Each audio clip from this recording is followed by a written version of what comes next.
Hi, everyone. Thank you for joining us at Hopin for Global Entrepreneurship Week, Fort Worth 2020. I'm Kelly Baggett, Innovation Coordinator at the City of Fort Worth. I'm considerably honored to present my esteemed guest, Mr. Michael Hill, as the founder of Cumulus Technologies, an unmanned aerial system consulting company. Michael has become one of the top experts in the areas of unmanned aerial vehicles, or UAV. He is an FAA Part 107 UAS pilot, accumulating over 2,000 hours of flight time, 2,500 hours of incident-free missions, flown as remote pilot in command. Michael has earned certifications from FEMA, OSHA 30, and has achieved the highest level of safety certification as Pro Level 3 from the Unmanned Safety Institute. Michael's experience includes using UAS technology for aerial mapping, telecom inspections, wide turbine inspections, oil and gas inspections, critical infrastructure inspections, search and recovery, television work, as well as industrial progress videos. Michael is also a senior member of the Texas Civil Air Patrol and RPIC on the National CAP UAS search and rescue team covering FEMA and Civil Air Patrol rescue missions throughout the United States. Welcome, Michael. Thank you for having me. I'm glad to be here, Kelly. It's an honor to sit and talk with you. And thank everyone that's attended today. I hope that you're well, and we really appreciate that you've taken the time to join us today. As for you, Michael, thanks for joining us today. Can you tell us a little bit about your background? Yeah, so I am CEO and founder of Cumulus Technologies. We are a UAS consultancy company, a drone consultancy company. And we work with municipalities and individuals and school districts to integrate and operate drones in their day-to-day operations. So I'm excited to be here today to kind of give you an overview of what it takes to start a drone company. I'm celebrating my 5th year after retiring from the tech industry. So I'm excited to be headed into the 6th year of my business in the UAS industry. So it's good to be here today. Oh, great. Yeah, I know you've done a lot with drones. Can you share with us like how you started with Cumulus Technologies? Yeah, it's kind of a funny story. I'm glad you asked that. So I did not know how to fly. My middle daughter, Aubrey, she was flying these little drones, chasing the dog around, and I wanted to learn how to fly, and I kept crashing them and get frustrated, and I just could not fly that. She'd get frustrated with me trying to teach me how to fly. So, but I got bit by this unmanned aviation bug, and I just started to learn, and I bought me a cheap drone, started to fly that, and as my skills got better, I just advanced and advanced up in my flying skills. So, and then, one of the biggest things that happened was I had a client reach out to me and say, "Hey, do those things do videos?" And I was said, "Yeah." And so they said, "Well, show us." And I did a little video for them, and they said, "This is fantastic. We've got 200 rehabilitation facilities that we would like to have you do virtual tours on, both HD video inside and then drone shots outside." So I was overwhelmed. I shot them an ungodly number and they said done. So I spent the first year learning how to fly. I went and started my company and got my FAA pilot's license and started to fly. So it really just kind of went in a really fast direction after that. Yeah, well, I'm really considerably like honored to know you. Like I met you at the North Texas Council of Governments on the UAS task force, and you're the legislative chair. So, in economic development, we support the initiatives of the Alliance's Mobility Innovation Zone. So you're a well-known industry representative. How are you partnering with entities such as Bell, BNSF, Railway, FAA, and the Amazon Air Hub and FedEx? Yeah, that's a very interesting topic because yes, I am the legislative chairman for the North Central Texas Council of Governments UAS task force. We've done some great things. I was fortunate enough to sit on the House Bill 2340 task force for the state this last year, writing out training and legislation for our public safety entities and how they use drones. So there's a lot of great things going on in North Texas, you know, around the mobility innovation zone in Fort Worth, and Bell Flight building out the Nexus helicopters for Oh, Uber nice. Elevate. You know, we've got the the unmanned aerial movement that's here, that, you Mhm. know, to start lifting people via drones around the Dallas-Fort Worth area. So, Wow. you know, so working and helping define unmanned traffic management protocols with these companies, helping them figure out how do they operate and move their operations to this new transportation zone of Mhm. unmanned aerial mobility. So there's a lot of things, and you know, being a part of the COG and a consultant for a lot of companies, I get the opportunity to work with these folks and let them know on the legislative side what their obstacles are, on the integration side what their obstacles are. So there's a lot of great things going on in the industry, but more so here in North Texas. It's kind of funny when I talk to people, I tell them, if you've ever watched the Jetsons are what's being built out in the Dallas-Fort Worth area right now. And the mobility innovation zone in Fort Worth is right in the middle of this. So it's great to know them. It's great to partner up with all of these entities in North Texas. Wow, that's fantastic. So if I were just starting out in the drone industry, what would you advise me? I would advise you to go find another career. Oh, no. No, I'm just joking. It's a great industry. I've got a little bit of presentation that I'm going to show you here to kind of hit the high points. So those of you that are thinking about starting a drone business of your own, you will kind of get an understanding of different things that you need to consider as you're starting out in there. So let me show you this presentation. Okay. So as I shared with you, I'm the CEO and founder of Cumulus Technologies. I'm an FAA Part 107 pilot, flown over 2,500 missions, and a lot of the stuff that I've done falls in these arenas. I've done a great number of wind turbine inspections, telecom inspections, power grid inspections, turf management, erosion control, aerial photography, infrastructure inspections, television shows, and disaster recovery. Currently, there's over 300 different industries that are utilizing drones. So I've been very fortunate to, you know, be able to get and build a good name for my company and get the experience to fly these type of things. And, you know, I'm going to show you some videos here of some things that I do.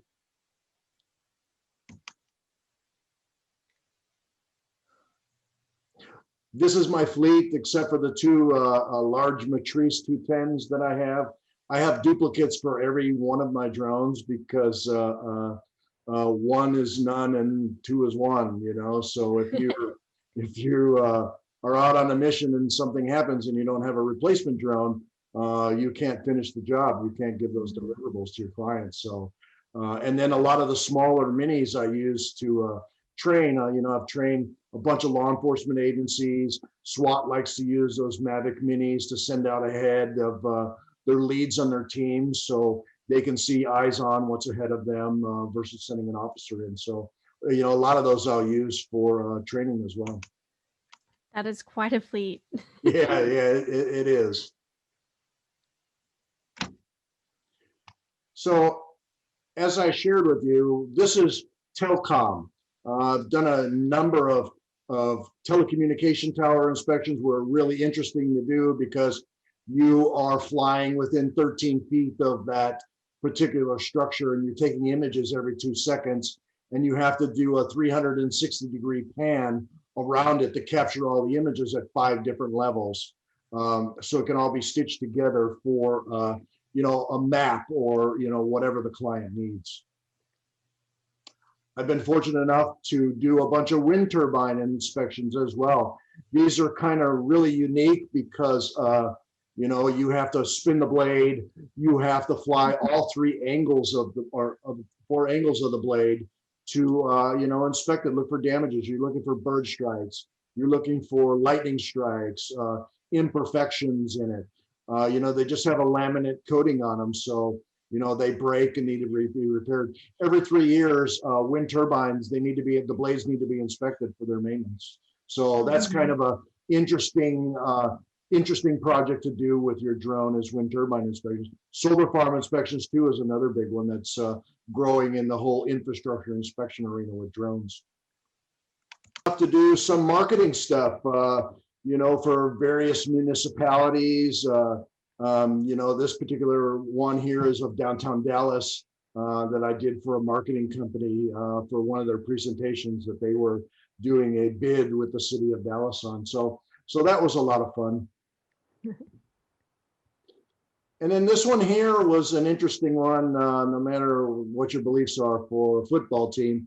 But this is the Dallas Cowboys headquarters and training facility in Frisco, Texas. And I was hired to do a bunch of shots. What I'm showing here are things that are outside of our NDA that allows me to show these. But I did a lot of footage in and around the building for them that used on their marketing pieces. And this particular video here is one that's really dear to my heart. I was flying the Space Needle in Seattle, Washington at night under my nighttime waiver, and with permissions of the FAA, I was allowed to fly in and around the Space Needle. So this particular video holds near and dear to me because it was so much fun to do. It's an awesome video. I got some fantastic sights. And even in one of my videos, I was within 300 feet of the restaurant upstairs, and you could see the people standing against the glass in my video. So it was really awesome to be able to go and do this. There's so many things that I have done. This is just a small snippet of things I wanted to share with you, so you get an idea of what you can do with your drone to start your drone business, how you can get out and start making money and paying that equipment off that you just purchased. So there's a lot of fun things out there to do. The industry's growing like crazy. These are just a few examples of that. So you ask, where do you start? You want to start your drone business and you want to know, what is the next step? What do I need to do? I got this drone and I want to know, what's the next thing I need to do? So I'll tell you a little bit about how the FAA classifies you. If you are got a drone and you're taking pictures and videos and you're putting them on your social media and just sharing them with friends, you're considered a recreational pilot. And you don't have to have your Part 107 license. You just cannot make any money. You can't trade it for anything. You cannot monetize that video or photos in any way. So they classify you as a recreational pilot. If you want to get into doing like the things that I'm doing, the FAA requires you to become a commercial drone pilot, okay? And a commercial drone pilot is using any drone in connection with a business, okay? Using it to sell either your footage, or maybe you're trading it for football tickets, or some kind of provision that shows that you've offered this service and you're receiving merchandise back or monetary back. So that classifies you as a commercial drone pilot. And to become a commercial drone pilot, there are a few requirements, okay? You have to be at least 16 years of age. You have to be able to read, write, speak, and understand English. You have to be in good physical and mental condition to safely fly the drone. And then you have to pass the FAA's aeronautical knowledge exam with a minimum of the 70%, okay?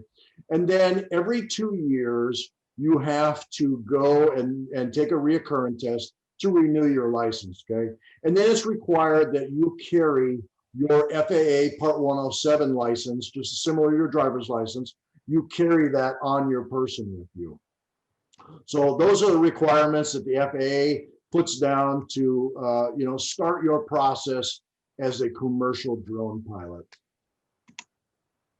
So here's a few rules I want to go over with you so you kind of understand these are the basis. So whether you're a recreational pilot or you're a commercial drone pilot, these are good things for you to know and understand before you get your drone and get into trouble. So all drones under 0.55 pounds must be registered through the FAA registration site of the FAA drone zone. You cannot fly over 400 feet. Don't fly within 5 miles of an airport. The drone must remain in visual line of sight at all times with your naked eye. Don't fly from a moving vehicle. Don't fly over people. Don't fly any faster than 100 miles an hour. Avoid manned aircraft. Do not fly near emergency response efforts. And don't fly around critical infrastructure like dams and schools, power grids, prisons, train yards, etc. And then fly during the daylight or twilight hours only, okay? 30 minutes before official sunrise or 30 minutes after official sunset in your local time. In addition, you must have anti-collision lighting that's visible for 3 nautical miles on your drone. So these are rules that you have to abide by, whether you're a recreational or a commercial entity. So now you ask, how do I learn to fly? Well, you learn by crashing. I've crashed so many drones. People I've trained, they've crashed them. But and you laugh because it is funny, but it's very. I'm not the only one. Yeah, everybody laughs about it but it's very true, because you learn, what did I do wrong? And I always advise people when they come up to me and say, hey, I want to get into the drone industry. What do I do? What drone do I buy? All of those things. I tell them, go buy on Amazon or Walmart or whatever and buy you a cheap drone for about $100. Learn how to fly that, crash it, learn why did I crash it. And then as your skills progress, you can buy a much better drone, and and you can advance from there. So, a lot of people I know, they'll go buy a $800 drone and then they'll go and crash it into a tree.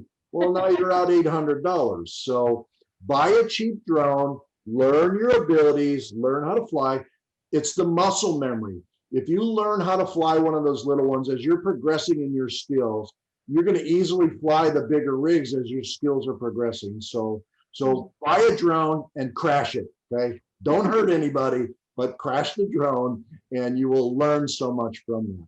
Be in an open field. Fail, fail, fail again. Yep, very true. So you got the drone, starting a drone business is 2 factors. One, you got to create your company. You've got to get your license. You also need to learn how to fly. So as you're building your company out, at the same time, you need to learn how to fly. I fly every day. I find time no matter where I'm at. I always travel with my MAV2 Pro because there's some great things. Kelly and I were talking earlier about how great it is. You get these unique views at 300 and 400 feet of sunsets and different things. So, I always travel with one of my drones with me. And so you need to learn how to fly, but also you need to start your business. You want to start making money on the equipment that you've spent. So I want to touch on a few things about how do I start my drone business?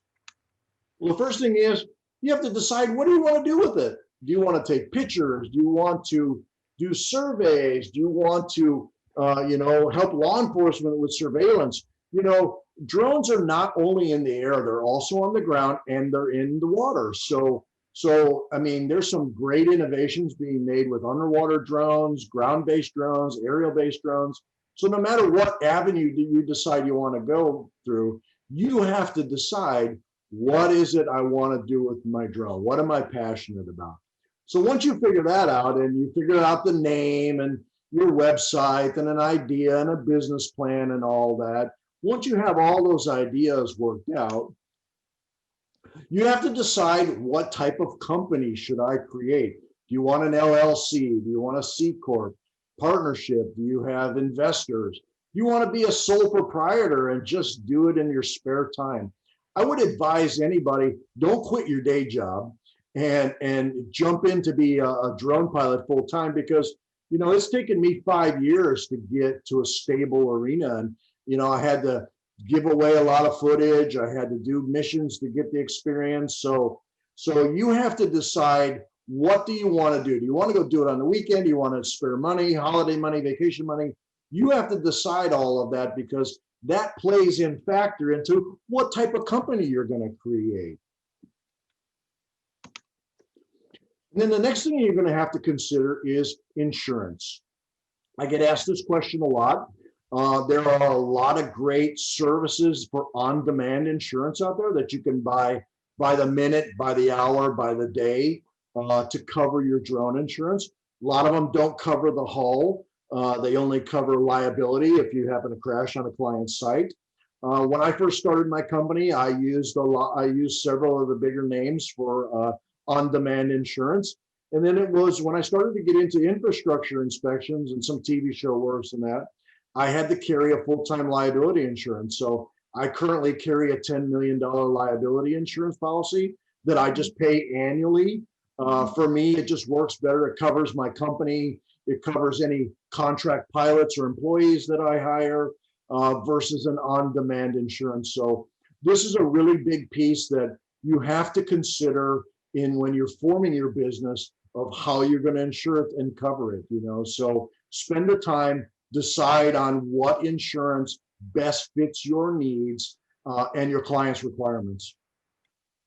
Michael, what kind of insurance do you recommend or company? I try not to recommend a company because there's so many variables in insurance, right? Like some of them won't cover the drone, but then you can go to Allstate, and Allstate for $60 will cover your drone sight unseen, you know? So I think, you know, for me, it covers the vehicles. It covers a drone. To me, is a tool, and if you crash it, it's the cost of doing business. Okay, you learn what you did wrong. You got to replace it, but it's such a small piece in replacing that tool in your toolbox, you know, to give your clients the deliverable that they need. So this is a question that you really have to decide for yourself, because maybe a $10 million liability policy doesn't work for you when you're only doing it on the weekends, doing real estate shots, and maybe an on-demand insurance is a much better fit for you. So, you know, this is one of those questions that you have to decide what best fits you. Okay. From there, you know, you have to decide, how do I market my business? How do I get out and let it be known? You know, this is a big moving entity piece. I tell people all the time, you know, you can be the greatest pilot, but if you're not a very good businessman, you're not going to do very well. So there's so many moving pieces in your business that you have to consider and control and think about. And marketing is a big piece, you know. Do you hire an agency to do it? Do you do, you know, podcasts with your friend Kelly? You know, you know, do you send out mass emails? For me, I went old school. You know, I spent a bunch of years in the corrugated box industry, and then I spent a whole bunch of years at Microsoft and the tech industry. And so I believe in old school, knocking on doors, building those relationships, getting to know what those folks need, and showing them a solution and how you can make their operation more effective, safer, and in the meantime, you're using the new technology, because, you know, everybody wants the same thing. They want that data. That AI and that data that you collect is the gold mine for them, whatever they're doing, however they're analyzing it. That's the value in it. So you have to make sure you give them good, clean data, so that way they'll call you back for more, you know, so they can build their models out, or, you know, their presentations or whatever they're using it for. So marketing is a big piece.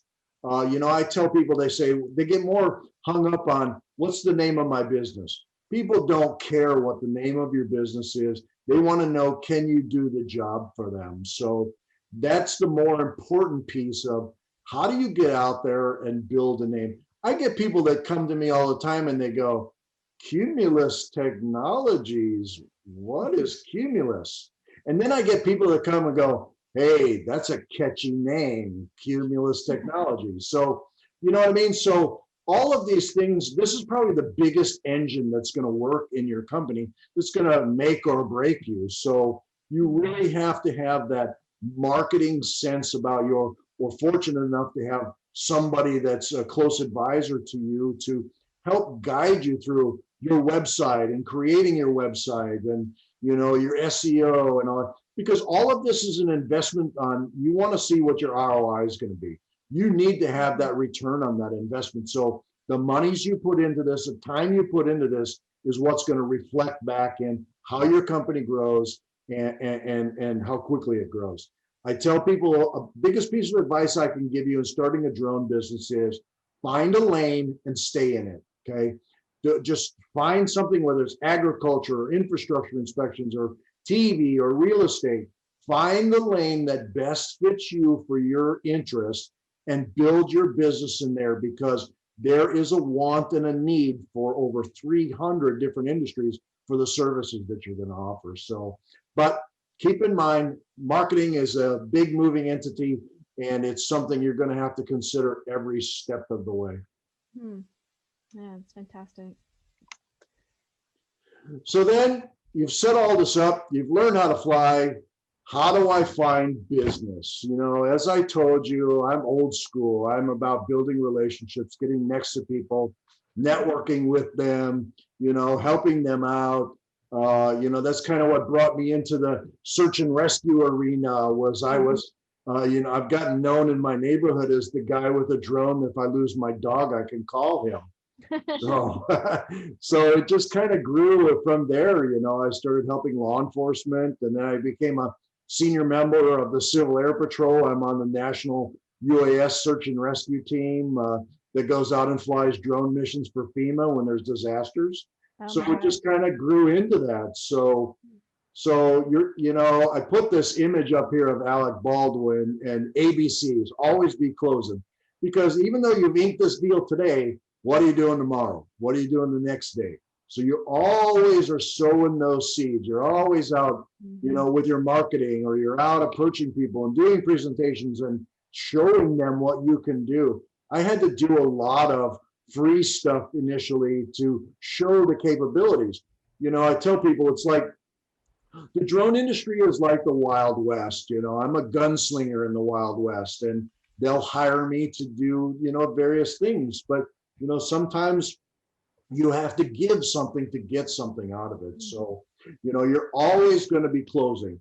Now, when you start your business, there are entities out there. I would tell you, there's millions of drone pilot networks that pop up. I shouldn't say million, thousands of them. I sign up for every one of them, because you don't know what connection, what relationship, what contract they may have with their brother-in-law that's with the state Department of Transportation or whatever, right? So I sign up for every pilot network. 99% of them you'll never hear from again, okay? But there's ones out there like Drone Base, Drone Up, Hanger, Connexicor, Drone Hive. Those 5 right there are really rock solid in the industry, and a great way for a new pilot to sign up, download their app, build out their profile, and then start getting on-demand missions to go and fly infrastructure or, different projects. Each one of these has different arenas, whether it be roof inspections or, infrastructure of properties. So I would advise you to go and sign up for every pilot network, but more so these 5 here, because it's a great way for you to get out the gate, start getting immediate business, because as you're getting that business, you're learning to fly, you're making a name for yourself. And as long as you're giving good deliverables, and you're reliable, they'll call you back and they'll have more and more work for you. So this is my advice to you, so you can start getting a return on your investment for the equipment that you've just purchased, and time, energy, and everything to support what you're doing. Wow. So for me, I have the top 5 qualifications that I feel that make a drone pilot. Okay, when I go, a lot of times I'll get big missions and I'll have to get multiple pilots, and I've got 6 guys that I've already vetted that I use for my, wind turbines, telecom, bigger projects where I've got 200, infrastructure things that have to be done. So, but there's a lot of times I get missions from clients all over the United States that they need a drone pilot. So I kind of put together what I feel are pointers for you to be a good, solid drone pilot. The first one is to be detail oriented. You do not skip any steps or cut any corners. You're attentive to safety procedures. You're aware of changes in weather or situational safety, and has a timely drone and software maintenance plan. Those are really important. Secondly, being confident and composed. It does not overestimate your abilities, but is confident enough to complete each mission successfully. A drone pilot with assurance in front of an audience or solo. You stay calm when complications arise. You're implementing corrective actions that don't skip steps or cut corners, and you don't take consequences into account. Superior time management is the next one. Using your time wisely to maximize mission safety and success. You arrive on site early enough to conduct a thorough site search, assess the weather, identify potential hazards, and you do your pre-flight test on your equipment before your mission. The next one is be inquisitive and industry aware. You know, you need to be someone that regularly speaks out and absorbs information about new developments in the UAS industry. You're leveraging professional relationships to help answer the questions you need, and you're honing your skills as a professional drone pilot. And then finally, to be decisive and commanding. You know, to be a remote pilot in command, which we call an RPIC, you have to keep focused on the aviation and safety, because remember, you're flying in the national airspace, okay, with manned aircraft. So that is a huge responsibility for you to undertake. So you need to be mindful of that safety in the national airspace that you're in. You want to make proper go, no-go decisions based on weather, infrastructure, whatever you feel safe with. You need to set limits and boundaries on your flight, or you need to call the flight off. Those are the responsibilities for you, are these decisions and the reasons why you go for a go, no go. These 5 tips, if you will implement this as you're becoming a drone pilot, it will help you tremendously, because at the end of the day, you want to get those clients, you want to be called back on missions, you want to give a good deliverable, and you want to be safe and go home and be able to go, yep, I've got 2,500 missions and it didn't crash today. So really important things to know. Michael, I think I could have used you when I first started out. I think I failed at 2 of the items. I forgot to press record one time, and then I also forgot to load the correct SD card. So just some, very simple mistakes, but I mean, these are great outlines to be prepared. And that's great. I learned all these things because I made a ton of mistakes when I started,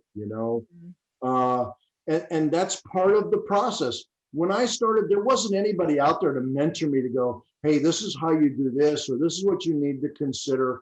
That's why I like doing these things, these podcasts, and mentoring people, because there was nobody out there for me. And a lot of the social media stuff was just hatred and misinformation. And,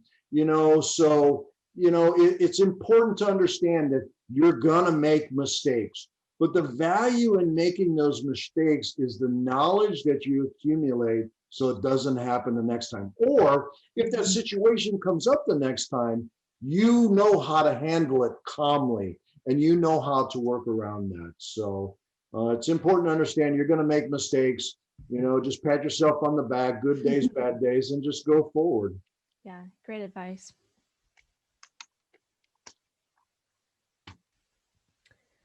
Well, that brings me to the end of my presentation. I hope that, maybe I touched on an item or two that, kind of helped you as you're trying to decide, do you want to start your drone business? Yeah, no, I have some questions actually.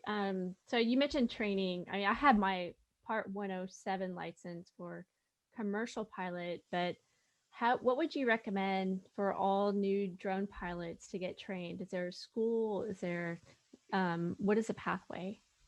So that's an interesting question. So you can train yourself. Like I said earlier, there's 2 pathways in becoming a Part 107 pilot. One, you have to study the FAA aeronautical and take the aeronautical exam, but then you need to learn how to fly. There are some schools out there that will teach you. There's some Facebook groups you can join and find a buddy to fly with. I think it falls down to you. Are you confident enough that you can go out and fly it yourself? I do virtual trainings for people a lot. I'll handpick people that want to fly and I'll do virtual trainings for them. And I tell them the same thing. You can do this on your own. You can figure this out. And if you're not comfortable with, there's a lot of training companies out there. You just have to find one that fits you. As for the Part 107, that's a little bit more difficult. I would say if you're looking for training on that, you need to seek somebody like my organization or somebody else out there that can help walk you through those steps, because Kelly and I had a conversation earlier today about how there's so much to know, sectionals, weather. The weather. Yeah, there's and you'll probably never use most of the information ever again, but you need it because you need to pass that FAA aeronautical exam. So you have to be in the mindset of you are a pilot. You are classified by the FAA as a remote pilot, okay? So the training that manned pilots go through, they go through that for a reason, okay? Just as you will learning how to fly a drone. So I think it's twofold. There's a lot of free information out there. You have to be smart enough to know that this isn't right, that doesn't seem right, or you have to pay somebody to help you. So either way is great. As far as the Part 107, I think some of it will change the following year. I'm not clear because my license just expired last month. But I saw that the remote ID is on question for the new regulations from the FAA. What are your thoughts on that? Yeah, so that's a sticky conversation. I've had conversations with my friends at the FAA and a lot of industry people. And this is just strictly my opinion. I'm for it. So, if I'm up flying someplace and I'm at 200 or 300 feet, I don't know who else is up there. There may be somebody flying, taking pictures. Manned aircraft, you can see that, but I think it's important that we have some structure for remote ID, because manned aircraft need to understand that we are in that airspace. And as we progress with these autonomous flights, with drone deliveries and that, I think it's important to have that. The people that I've talked to, their problem is, well, I don't want anybody to know I'm there. Well, if you're not doing anything and you're legitimately there for a purpose in your mission, you shouldn't have to worry about it.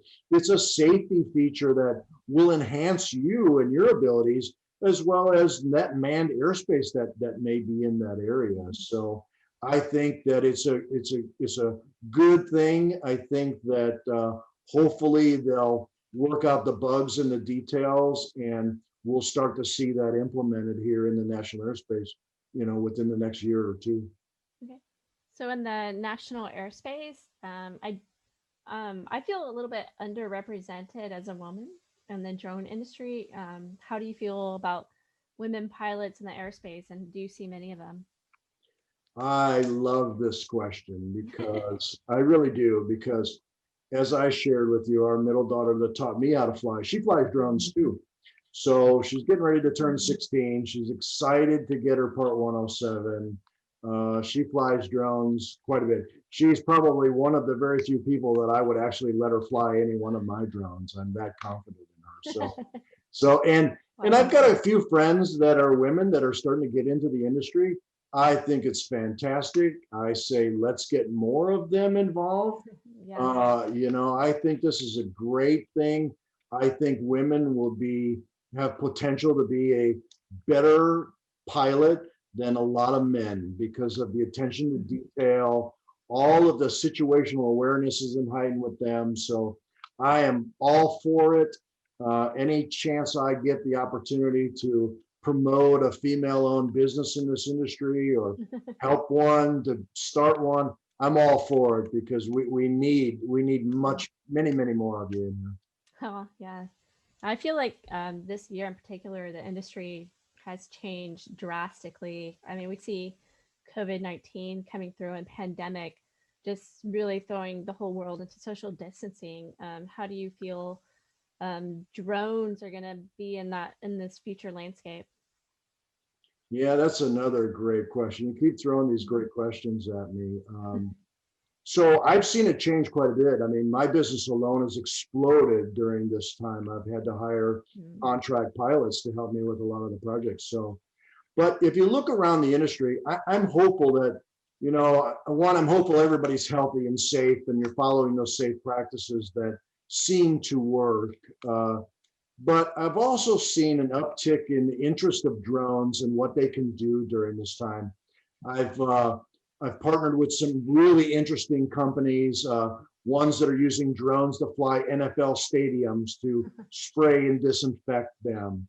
Uh, you got Walmart that's delivering COVID testing kits to people in the United States via drones. You've got great things that have gone on in North Carolina around the health industry and transporting blood and organs in a hospital community. So there are a lot of great things out there. You've got law enforcement that is using it more and more for surveillance. We've got several cities in the United States that have the 911 have UAS capabilities that they can launch drones out to a scene and have eyes on in minutes before first responders get there, so they know exactly, do I need an ambulance? Do I need fire? Do I need police? Or they need to send out a life preserver to save somebody that's drowning. So there are a lot of really great things out there for drones. And I really have seen the pandemic kind of open up companies to go, we need to look at that with social distancing. We need to find a way to still interact with our customers and make a profit and all of those things. So I'm very hopeful that, our legislators will start looking at drones and the great uses for them and start making laws and around how we can use these to, better enhance people's lives. So I'm really excited about what's going on with it. Yeah, I'm excited too, Brian. Just enhancing lives and multi-billion-dollar industry of the future. Yeah, It's spectacular. I have one final question for you, Michael. sure. Is there something someone could jump into with both feet and just, this is my second source of income? Uh, what do you think how would they look at the drone industry like that? So the lowest hanging fruit in our industry is real estate. They all want those sexy shots. They want all those great views. The problem is there's not much money to be made in that. The realtors have such razor thin margins. But if somebody wanted to jump in part time and make some money, get your Part 107, learn how to fly. Like I shared with you earlier, my first client gave me 200 facilities to do, and I learned to fly doing those. So, you can start your business, make sure you're all legal and right, get all the training and keep ongoing training, but still go out and approach those real estate agents that need those shots. And you can do very well and make a considerable second income just doing that in that part of the industry. Like I shared with you earlier, there's over 300 different industries that are utilizing drones in one way, shape, or form. Maybe you're a construction manager working for an engineer property company, and now you got your Part 107 where you can do progress videos for them. You can, stream live updates of a site you're working on. There's so many opportunities. You just have to find out what's right for you, what best fits you, and how do you fit it in. Yeah, and that's fantastic because I look at it from the cinematography point of view, like weddings, nature, Yeah. waterfalls, and like looking at your industrial infrastructure really gives me a different glimpse of, the drone industry. So anyway, lastly, I just want to ask you, do you have any final comments? I I love this industry. I am so passionate about this industry. I use LinkedIn the majority of my time for my social media, but every day I'm posting some article about it. I'm helping mentor people. I love to talk to people about this industry. I love to do podcasts like this and bring exposure to the mobile innovation zone out in Fort Worth, and so I'm just glad to be a part of these, and I love to talk to anybody about it. My advice to you is, if you want to do something fun, this is a fun industry to do, but make sure you do it right. Cross your T's, dot your I's, follow those safe guidelines. You can last for years in this industry. So, and there's so much potential. So I would advise you to take a look at it. It's a lot of fun. I get paid to play with my toys. So Yeah. Great. All right. Well, thank you for joining us. And please check out Michael at cumulustechnologiesinc.com. And we'll add our LinkedIn in the description. So please follow Michael. Thank you, everyone, for coming to Global Entrepreneurship Week, joining us today. And please join us for the next session on Hopin for GEW Fort Worth. Thank you for having me. Thank you. Take care.